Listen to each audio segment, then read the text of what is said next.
Naglunsad naman ng kampanya ang LTFRB at QCPD laban sa mga AUV na iligal na pumapasada. At sa gitna ng anti-colorum campaign, tinangkapang tumakas ng ilang sinitang sasakyan.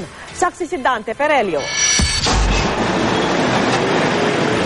Papasok ang marami sa opisina nitong umaga ng pagharangin ng mga tauhan ng LTFRB at Quezon City Police sa mga AUV sa Mindanao Avenue.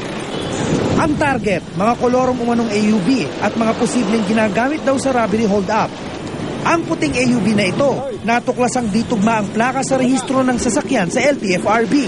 Nung tinig sa computer to, pwede ko pumasok ng taxi. No, ano daw? Kolorum daw, sabi ng taga-LTFRB. Pero habang abala ang mga otoridad, biglang nawala ang puting AUV. Punong-puno naman ang heavily tinted na maroon van na ito na puti ang plaka. Service lang daw nilang magkakatrabaho, ayon sa may-aring nagpakilalang empleyado ng Office of the Ombudsman. Sumibat din ito palayo sa gitna ng investigasyon. Wala tabakas! Pulin yung maroon! At nang mahabol ng mga pulis, ba't ko kayo tumakbo?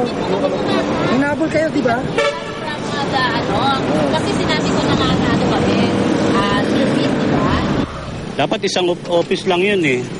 Dapat ganun eh. Nakakapagtaka, iba-ibang opisina. Yes, oho. Eh libre daw eh. Nagbabayad mo sila kahit siguro 5 piso, huhulihin mo natin. Hindi muna hinuli ang van, pero paalala ng LTFRB, bawal maningil ang mga nagpapacarpool. Inimpound naman ng LTFRB sa Taytay Rizal ang mga nahuling kolorum, bukod pa sa kinumpiska ang lisensya ng driver na pagbabayarin din ng multa. Huwag tangkilikin ang kolorum. Wala silang franchise, so hindi sila legal. Pagka hindi sila legal, hindi covered yan ng passenger accident insurance.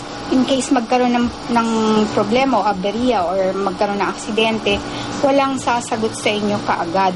Ako si Dante Perelio, ang inyong saksi.